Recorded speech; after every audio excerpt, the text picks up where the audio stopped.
کہ کس قدر یہ مکار خاندان ہے، کس قدر یہ 2 نمبری میں مہارت رکھتا ہے کہ سارا ملبہ جو ہے وہ کبھی بھینسوں پہ ڈال دیتے ہیں، کبھی انڈوں پر ڈالنے کی کوشش کرتے ہیں، اور یہ ایک اپنے آپ کو مطمئن کرنے کی کوشش کرتے ہیں، لیکن نہ اسے نیب مطمئن ہو رہا ہے، نہ پاکستان کی عوام مطمئن ہو رہی ہے، نہ کوئی عدالت مطمئن ہو رہی ہے۔ اللہ تعالیٰ شریف خاندان کی جو نیب ہیں انہوں نے موقف اختیار کیا اور انہوں نے یہ کہا ہے کہ نیب نے کہا ہے کہ آپ کے اکاؤنٹ میں اربوں روپے کی جو ٹرانزیکشن ہوئی ہے، جو آپ کا سورس آف انکم ہے، تو انہوں نے کہا ہے کہ مجھے 15 کروڑ روپے جو ہے وہ منافع آتا ہے انڈوں کی کمائی سے۔ تو آپ دیکھتے ہیں کہ شریف خاندان کی جو مرغی ہیں، جو انڈے ان کو انڈوں کی کمائی سے اس قدر زیادہ منافع آتا ہے، لیکن پاکستان میں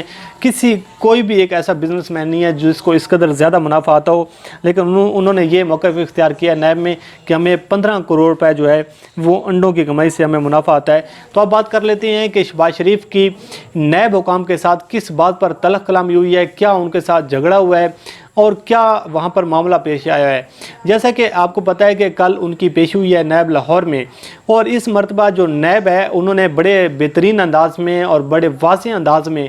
چیزوں کو لے کر چلنے کی کوشش کی ہے، اور جو سارا میڈیا پر ایک موقع بنانے کی کوشش کی جاتی ہے، مسلم لیگ نون کی جانب سے ایک بلیم گیم کرنے کی کوشش کی جاتی ہے،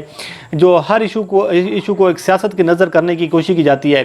آپ کو ایک چیز یاد ہوگی، اس ایشو پر آنے سے پہلے میں آپ کو تھوڑا سا ایک بات کلیئر کرتا چلوں۔ آپ کو یاد ہوگا کہ بار بار شاہد خاقان عباسی یہ موقف اختیار کر چکی ہیں، بار بار یہ بیان دے چکی ہیں کہ نیب کی جو کارروائی ہے اس کو لائیو دکھانا چاہیے ٹی وی چینلز پر، اور لائیو کٹ کرنا چاہیے تاکہ دودھ کا دودھ اور پانی کا پانی ہو، اور پوری عوام کو یہ پتہ چلے کہ جی کون سچا ہے کون جھوٹا ہے، اور جو ہمارا ایک میڈیا ٹرائل کیا جاتا ہے، ہماری جو ایک عزت کو اچھالنے کی کوشش کی جاتی ہے، تو اس سے باز آنا چاہیے۔ اس بار نیب نے کیا کیا؟ اس مرتبہ نیب نے جب شہباز شریف کی پیشی تھی تو نیب نے کیمرے لگا کر اس پوری کارروائی کو کور کرنے کی کوشش کی ہے، اور انہوں نے یہ شہباز شریف صاحب سے کہا ہے کہ یہ کیمرے جو ہیں یہ اس لیے لگائے گئے ہیں۔ اس سے میں پہلے آپ کو تھوڑا سا یہ بھی بتاتا چلوں کہ جب شہباز شریف وہاں پر پیش ہوئے اور یہ کارروائی کا آغاز کیا گیا تو شہباز شریف صاحب نے تو فٹافٹ یہ کہا کہ یہ کیمرے تمام بند کر دیں، جس پر نیب حکام نے کہا کہ یہ کیمرے بند نہیں ہوں گے۔ اس بات پر ان کی تلخ کلامی شروع ہوئی اور یہ معاملہ کافی دیر تک چلتا رہا، اور شہباز شریف صاحب یہ بازید تھے اور یہ کوشش کرتے رہے کہ کسی نہ کسی طریقے سے یہ کیمرے بند ہو جائیں۔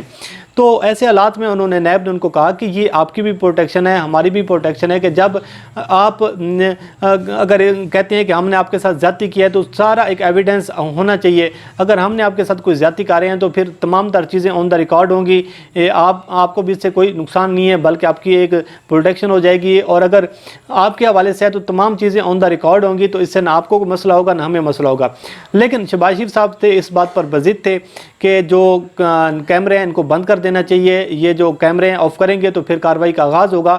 لیکن نیب جو ہے وہ اس بات پر اصرار کرتی رہی اور نیب نے کیمرے بند نہیں کیے۔ اس میں سے ایک حکام نے یہ کہا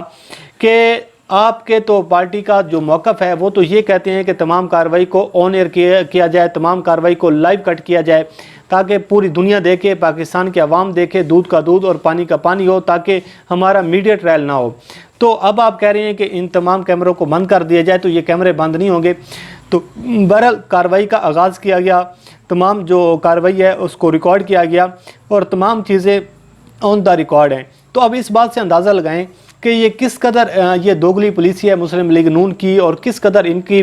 یہ سیاست ہر ایشو کو سیاست کرنے کی کوشش کرتی ہیں، عوام کو گمراہ کرنے کی کوشش کرتی ہیں،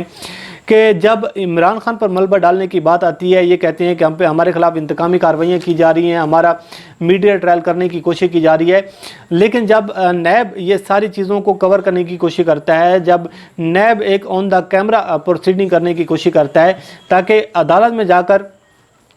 اب یہ نہ کہیں کہ ہمارے خلاف زیادتی ہوئی، ہمارے جو ہے ہمیں انتقام کا نشانہ بنایا گیا، اب نیب میں جا کر آپ کہتے ہیں کہ جی ہم نے کرپشن کی ہے، جیسے آپ نیب کے باہر آتے ہیں آپ کہتے ہیں کہ جی ہم نے کوئی کرپشن نہیں کی، ہم نے جناب عوام کی خدمت کی ہے، اور جب نیب سوالات پوچھتا ہے تو آپ کے پاس کوئی سوال نہیں ہوتا۔ تو یہ نیب اور شہباز شریف صاحب کے درمیان ایک تلخ کلامی ہوئی، ان کے درمیان کافی دیر تک یہ جھگڑا چلتا رہا کہ کیمرے کو بند کر دیا جائے، مگر نیب حکام نے یہ کیمرے بند نہیں کیے، اور اس کے ساتھ ساتھ پھر شہباز شریف صاحب نے وہاں پر جو موقف اختیار کیا وہ بھی ہم نے آپ تک پہنچایا۔ تو یہ ہے وہ صورتحال، تو یہ ہیں وہ شاہد خاقان عباسی جو پوری قوم کے سامنے یہ جھوٹ بولتے رہے ہیں کہ جی ہم پوری جو کارروائی ہے اس کو لائیو دکھایا جائے، پوری دنیا دیکھے کہ نیب کیا کرتی ہے، ہم کیا کرتے ہیں، نیب کے پاس جواب نہیں ہوتا۔ اور مسلم لیگ نون تو یہ بھی موقف اختیار کرتی رہی ہے کہ نیب ہماری الٹا منتیں ترلے کرتے ہیں کہ ہمیں پیچھے سے حکومت کی جانب سے پریشر ہے، ہمیں عمران خان صاحب کی جانب سے پریشر ہے، تو اس لیے ہم آپ کو بلاتے ہیں، ہم آپ کو یہ کارروائیاں جو ساری ہو رہی ہیں۔ لیکن جب معاملہ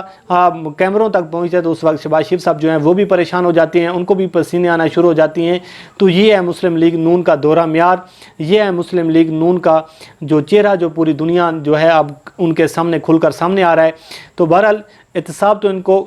جو ہے اس مراحل سے گزرنا پڑے گا، اس چیزوں کا جواب دینا پڑے گا۔ یہ دو چیزیں ممکن ہو سکتی ہیں، یا یہ پاکستان میں رہیں گے یا پھر پاکستان میں اگر باہر جاتے ہیں تو پھر ان کی کوئی بچت ہو جاتی ہے ڈیل کر کے کسی نہ کسی شکل میں، لیکن اگر جب پاکستان رہیں گے تو پھر ان کو اپنے ان تمام سوالوں کا جواب دینا پڑے گا کہ یہ پیسہ کہاں سے آیا، بیوی بچوں کی جائیدادیں کس طریقے سے بنائی گئی، اور یہ عوام کے سامنے ساری چیزیں آئیں گی۔ بہرحال یہ تھی وہ تفصیلات جو ہم نے آپ تک رکھی۔ مجھے دیجیے اجازت، اللہ کریم آپ کا حامی ناصر ہو، اللہ حافظ۔